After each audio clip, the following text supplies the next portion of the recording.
question that parents ask me all the time is, how do you communicate with a child that doesn't want to communicate with you? Okay, first, mom and dad, you need to spend some time looking at why your child does not communicate with you. I've said it a million times.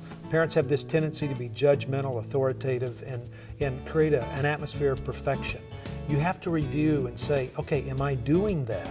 Because if I am, it's pushing my child away. And here's the second thing you've got to look at.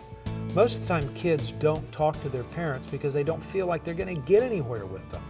A child wants to make choices. He wants to make his own decisions. He wants to know that he's being trained. He wants to know he's being prepared for the next level of life. He wants to know that he's engaged in such a way that he can move to independence. A child desires that. If mom and dad don't shift their parenting style to accommodate that need, then a child will usually shut down. So understand it this way. Maybe a parent spends the first part of a child's life pleasing them. Then they spend the next part of their life protecting them, because most kids during the elementary school years would be dead if we didn't protect them. The third part of it is we start providing for them. We give them things. We let them, we want them to look stylish. We want them to fit in. And what we're doing is fueling a sense of entitlement and selfishness. Somewhere we've got to stop. And we stop about that age 12 or 13, where we say to our child, we're going to start preparing you.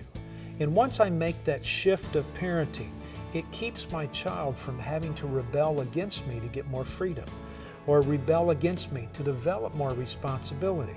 And we all know that kids are immature, right?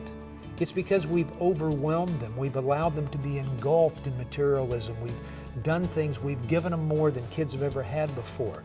But we've also created a dependence on us rather than transferring that dependence to them. If we don't start doing that at some point in their life, they will shut down and they will see us as useless, and they will continue in that immaturity.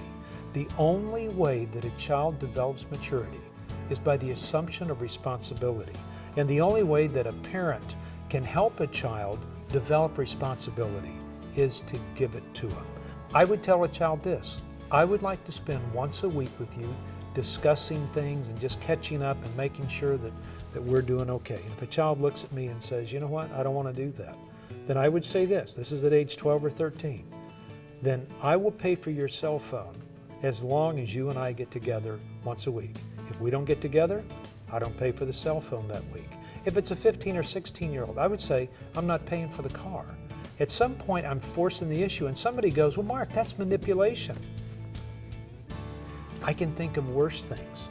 What I'm doing is trying to encourage my child to engage with me so they see the value of who I am in their life, and they see that I can help them get to a good place and keep them from a place where they don't want to end up.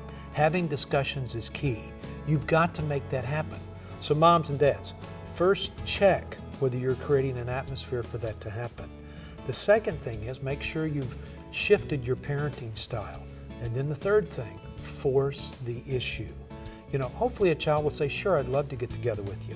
But if they don't, take something away or reward them for getting with you that gets their attention and helps them understand the importance of having discussion with you.